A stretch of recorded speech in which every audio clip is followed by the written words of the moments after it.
Welcome to another exciting episode of The Trading Bell. This week on the show, we'll be speaking to Nancy Matimu, the Managing Director of Multichoice Kenya. She'll be talking to us about how the COVID-19 has impacted on their business and what opportunities they continue to see in the African continent. But before we get into the interview, let's take a look at her profile. Nancy Matimu is the Managing Director of Multichoice Kenya Limited and has held the position since 2019. She was previously the Vice President, Head of Market Development for Sub-Saharan Africa at MasterCard. She previously also served at HF Bank as the Chief Digital and Marketing Officer. She has also worked in Airtel Africa as the General Manager for Marketing and the Head of Product and Innovation Revenue Management. She holds an MBA in Strategic Management from Strathmore University and a bachelor's degree in Environmental Studies from Kenyatta University and a postgraduate diploma CIM in Marketing as well. She's a graduate of the Advanced Management Program and Chief Executive Program from Strathmore IESE and Lagos Business Schools. Thank you so much for having us in your home. Thank you very much, Agina. It's such a great pleasure. Well, first time on the program, we're really delighted to have you as well. And just walk us through, how have you been coping with this COVID-19, social distancing, people working from home? How has it been for you as Nancy? Well, I think being digitally prepared has put me in a very good position to be able to continue running the organization. We started adopting digital collaboration in December, long before COVID came. And we've had our morning routines, our daily management routines running on Microsoft Teams and other digital collaboration platforms. So when COVID came, we're just as prepared. But I think one of the most different things, especially for leadership, is how do you drive productivity in the face of COVID-19 when you have to work from home and I don't see you every day? How do I trust that we are getting things done? How do you trust that I will get things done for you and give the approvals or get the business and make the decisions on time and keep the momentum going? So for me, it's been a new discovery, but very refreshing, to be quite honest. I've been amazed by the agility of Kenyan businesses and the agility of businesses globally to be able to just not only adapt to the changing times, but quickly deploy technology to be able to even get ahead and discover new frontiers. Interesting. And what's your experience of working from home? It's something that is now the new normal. We're seeing Kenyans embracing this new way of working. Perhaps any challenges so far? I think there are, you need to look at it differently in different segments. There are different types of setups in every home. You have a home that has adult children, like my home. You have a home that has little children who have to be supervised. And you have the home of a single person on the other hand. So you have different people working at home being confronted with different challenges. In my particular case, it's actually a very easy environment because I have a lot of assistance and a lot of help around me. With children between 16 years and 25 years in the household, I have a lot of access to easy help. I can get things done so much faster. I can't wait to get there. But when I have meetings with my team, I am conscious of the fact that some of them are having children coming onto the screen. And as part of the entertainment, we allow them to just join in and participate. Because as someone reminded me, we are the ones who have actually invaded their space. And then also bearing in mind that it can be a very stressful situation for a young mother or a young father who has to start by preparing the children, working them through the schooling, homeschooling, and keeping them busy. That's a full-time job in itself. And at the same time, still has to do what Multichoice, for instance, wants him to do between 8 and 5 o'clock and still deliver. Interesting. And I believe you've been doing a good job while at it. I think so. I think we've done a fairly good job, to be quite honest. What's interesting, and I would like to hear what my peer CEOs would say as well, is that we've seen an improvement in employee engagement and even productivity in certain areas. And especially when you put yourself in the shoes of your employees and then put their health and their wellness first. And they start to see a different face of the organization, a humane face, which is very difficult sometimes to put forward for an organization. So COVID has allowed us also to put in a persona that people can relate to with the organization that they had never interacted with. All right, interesting.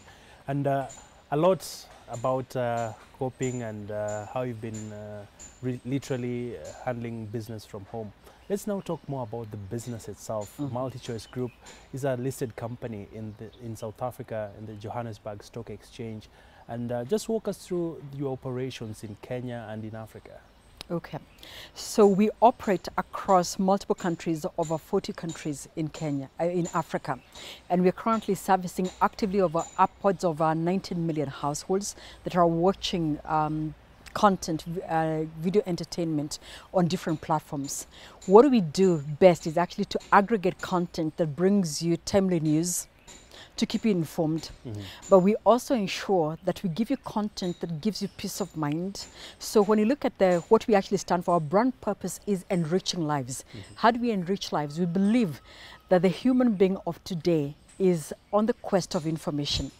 Timely, reliable, credible information. So we house the best news platforms, including yourselves, right? And we bring you credible, reliable news that you can relate to. And in this time of the COVID-19 season in particular, the one sought after piece of video content is actually news. Sure. Right? Everybody wants to wake up and know what next, what does the government have for us, what are the regulations, what's happening globally when the economies open up. But when we say we enrich lives and we give you information, we've gone to the core of what truly it means to have a truly enriched life. And at the forefront is happiness. Happiness, achieving and realizing your passion, and at the end of the day, a stress-free life. I always ask people, how do you feel when you watch your favorite game? And especially when you watch your favorite match and you watch them win, how does it feel? And that feeling, that's what we strive to bring to you. The same case, you might have a passion. I love fashion, for instance. I love cooking as well. And I love food shows. I love the Kardashians, as an example. I love keeping up with lifestyle, ideally. And it's just something I honestly cannot be able to explain to you until you experience it. The way you feel when you watch a soccer match is exactly the way I feel when I watch the Kardashians, for instance. It is relaxing. It is blissful. It's happiness. And that's how we seek to serve and live our purpose of our brand. But then how do we actually make it happen? If you look at our brand, we pride ourselves as the #1 video entertainment platform in Africa. And the reason why we have been able to uphold that position is because we go for the best quality entertainment. We invest in getting you as good quality entertainment from across the globe and locally. And increasingly, you're seeing us invest quite a bit in local content because we believe it is time that we also started taking pride in our own local content. There's a lot of pride coming out of Nollywood in the content that we are seeing on Nollywood and even getting itself onto global platforms. There is now also increasingly a lot of good content coming from East Africa on the East Africa Maisha Magic, for instance, platform. And we have great shows that are running. And increasingly, as we create a platform for entertainment, we're also creating a platform for people to actually earn a livelihood, to expand opportunities, economic opportunities for our trade partners, but also as much as possible increase the employment opportunities. So for instance, in Kenya, what people don't know is that Multichoice Kenya, under its DSTV flagship brand and its GoTV brand, directly and indirectly employs over 3,000 people. We have a foot soldiers complement of over 2,000 people working for us every single day, 7 days a week, bringing you entertainment and ensuring that you're connected wherever you are at in Kenya. Then we work with a network of just above 1,000 dealers and what we call their downline of accredited agents, and over 700 installers.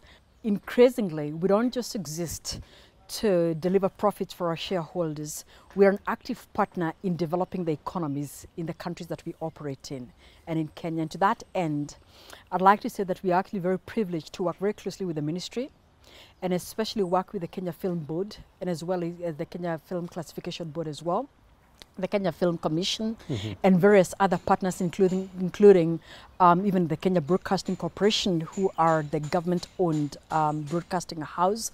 And we work to build competency to enable them, elevate themselves in terms of the quality of production. We are working very closely on that front with Dr. Bilal.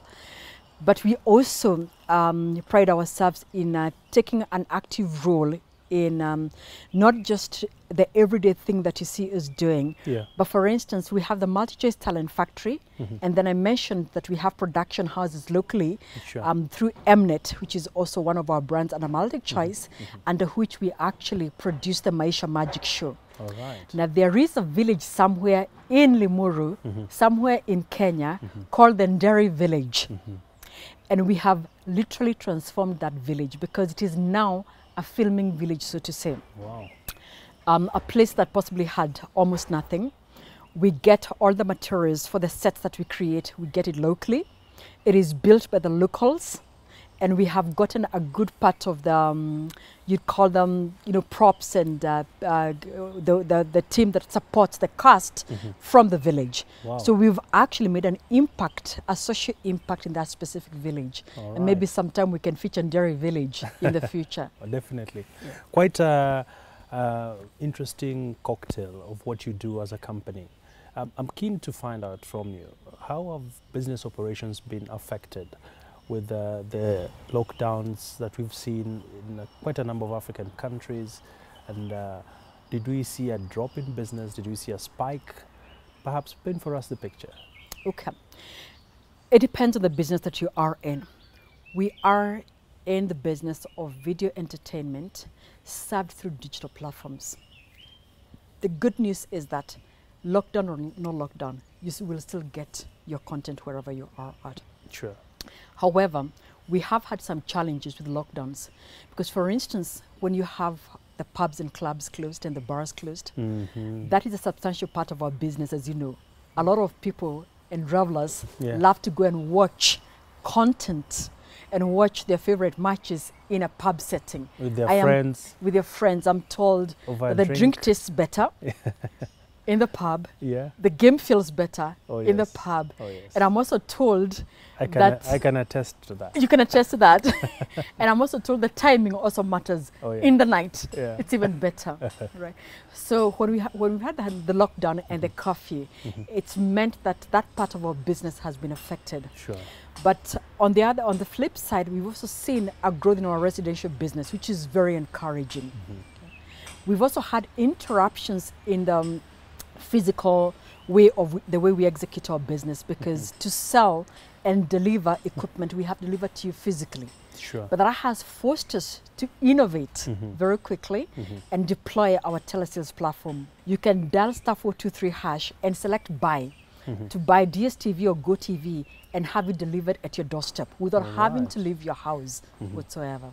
The opportunities in the digital world are abound. Let me just put it in numbers and contextualize it for you. Today, for us to deliver entertainment to Kenyans, we physically have to deploy to 12 million households as per the last census. 12 million households, physically one by one.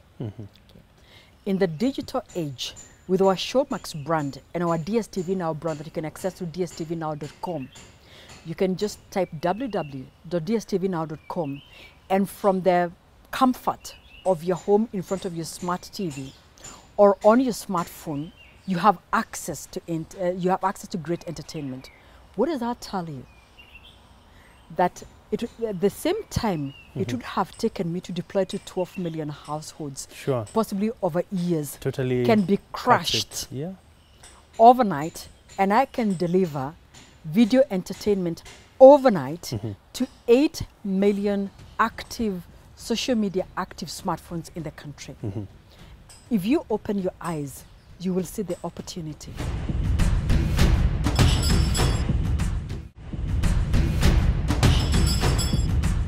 clearly a lot of opportunities abound in the digital space. And just before we get deeper into this issue of digital, because I truly believe digital is the future, when we look at what happened globally when the pandemic was declared, we did see a number of leagues taking a break. Perhaps walk us through, how did this sort of affect content on your end? And did you see perhaps people scaling down on their packages? And are they now coming back now that football is back? And what are the fortunes you see for the business? Okay. In the background, what a lot of people may not say, obviously, is that the first thing that business leaders will do when you're faced with a situation of uncertainty, the first thing is to stabilize operations. That's the first priority. Okay. So stabilizing operations also means containing the pandemic and playing an active role as a leader to support government and all other stakeholders in containing the pandemic. And therefore, you'd also have expected the first thing is to minimize movement, minimize interactions, and take control. And that's what exactly the sports houses did. And that's where we had to stop the live matches. It was the responsible thing to do. Now, with live matches being halted, that therefore meant that the most attractive driver of entertainment was no longer available. We were also aware that stabilizing of operations and minimizing of movement meant that people are going to either lose jobs or lose livelihoods. And especially in sectors where they were forced to actually shut down completely. Let me give you an example. If someone shuts down their shop physically, they have no way of generating income. It's plain simple. Sure. Okay. If the supermarket cuts down on its operating hours, there's a workforce that has actually been either declared redundant overnight. Sure. So there were lots of people that ended up with, in Kenya, the Kenya Private Sector Alliance put it at a count of about 400,000 people that lost their jobs or that lost their livelihoods in total. Which therefore meant that we as a responsible organization and responsible businesses also had to come in and play an active role in easing that pain. So as a show of goodwill, the one thing that Multichoice did was first and foremost to tear down the content. So we tear down a lot of our premium content into the lower bouquets. Because the natural thing that we're going to see is people readjusting their lifestyle and moving to much more affordable bouquets. So we saw quite a bit of downgrades. But again, we are happy to say, as soon as we now have the return of live sport, it's been phenomenal. And I want to thank all our viewers. I want to thank all the people that basically give us custom. I want to thank our fans and the fans of the different football brands and platform brands, because we've seen a massive comeback of viewers, and we've also seen upgrades as well, and we are just as grateful. But moving on also aside into what must a responsible business do? If you are in a preferential position like we have been to continue to grow our business, and we have had fairly good reserves of cash and free cash flows, we're able to actually commit up to £500 million shillings worth of money to be of a kitty to take care of creatives that were going not to be able to work because you couldn't have physical contact. And furthermore, that ensured that we were able to continue paying salaries for people that were not actually gainfully, employed or actively involved in their day-to-day activities of generating income. Ordinarily, what would happen as a responsible leadership is you have to identify what costs are mandatory and only invest in the essential costs at that point in time. And therefore, this amount of money that we put aside was part of what we identified as essential. And then we had certain investments that I cannot call out directly, but there are certain things that we had said we were going to do. Some of them were capital investments, others were operating expenditure investments that we said it was not important at this point in time because they would not give us the return that we wanted. So you balance it out.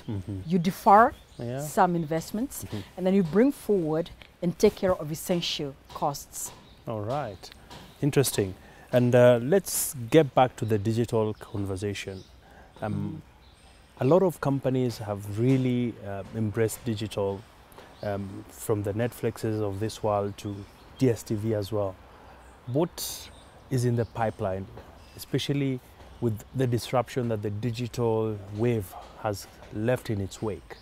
Okay, so you are going to see a continued coexistence of both the traditional pay TV and the new form of what we call subscription video on demand that runs on digital platforms, as you know them as mobile platform or smart devices.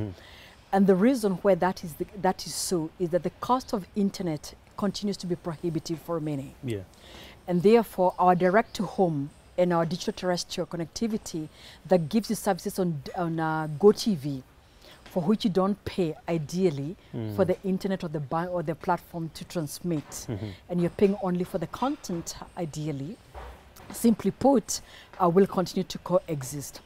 However, increasingly, we are going to see an expansion of the digital native. The digital native who is extremely discerning and in control of his time and or her time, that wants to watch content when they want to, not when you have programmed it for me to watch.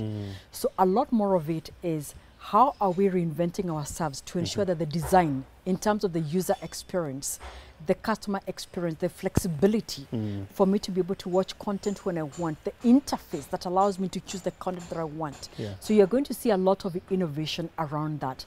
It's not just about picking the same old content in the same old format and delivering it on a digital platform. It's not going to cut it. All right. And I think, as you rightfully put it, and you see where we are at now, dstvnow.com or DSTV Now app, and maybe 6 years back when DSTV Now was launched, it's a completely different experience. It's an experience that allows you to see all the content that you want, choose what you want to watch whenever you want to watch, allows you to catch up at your own free time. You can catch your favorite game wherever you are at. So it's a lot more, it's not as simple as get content, put it on mobile. No. So what's the future of pay TV? The future of pay TV is a combination of both traditional pay TV and the new digital forms of pay TV. All right. For the reason that I mentioned. For as long as that we continue to see the cost of internet being so high, people will prefer to still watch digital. They still prefer to watch TV via direct to home. But also remember, when you're in the restaurant, what's your favorite view? When you're in your bar, what's your favorite view? It's not on your small screen. You're all watching on the big screen. Definitely. So we will continue to see that coexisting.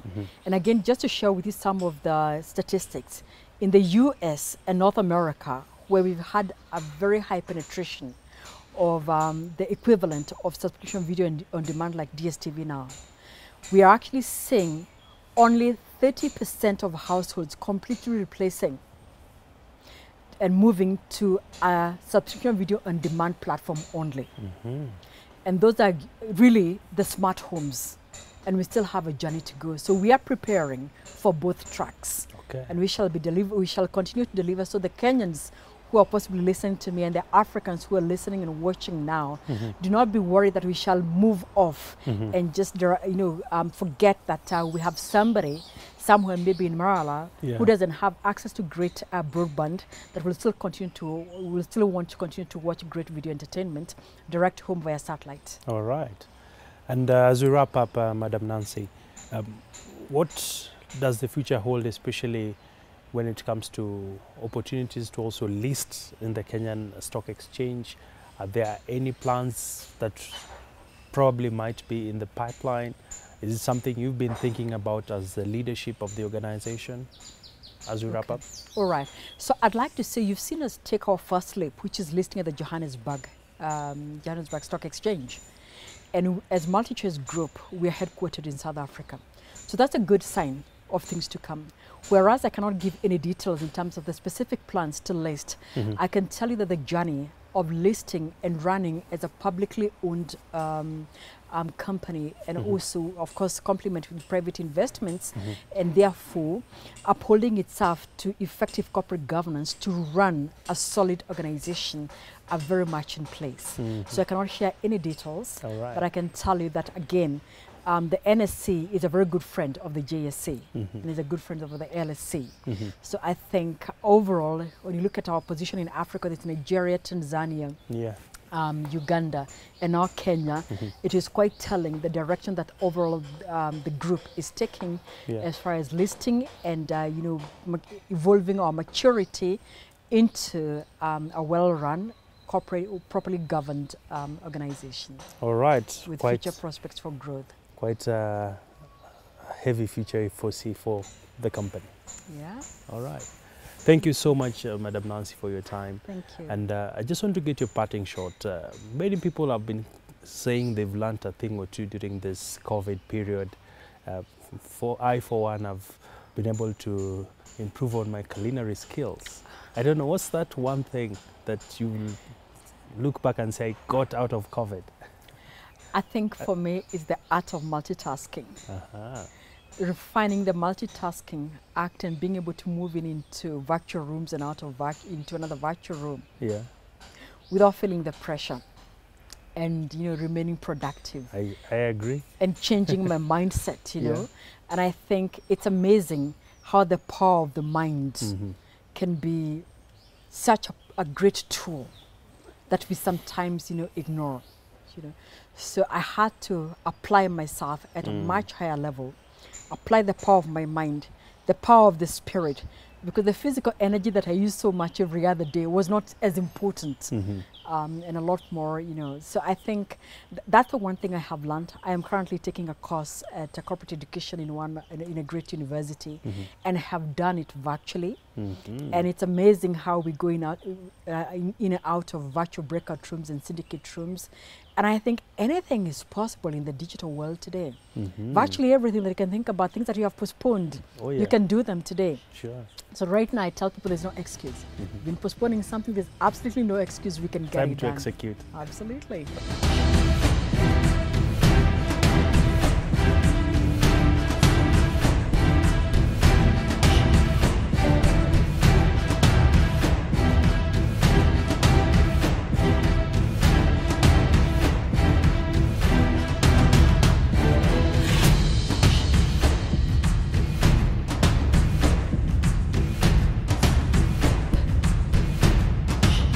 Well, and that's it for this week's episode of The Trading Bell. We do hope that you've learned quite a lot, especially what it takes to be active in the COVID-19 pandemic situation and why it's important for you as a business to stabilize.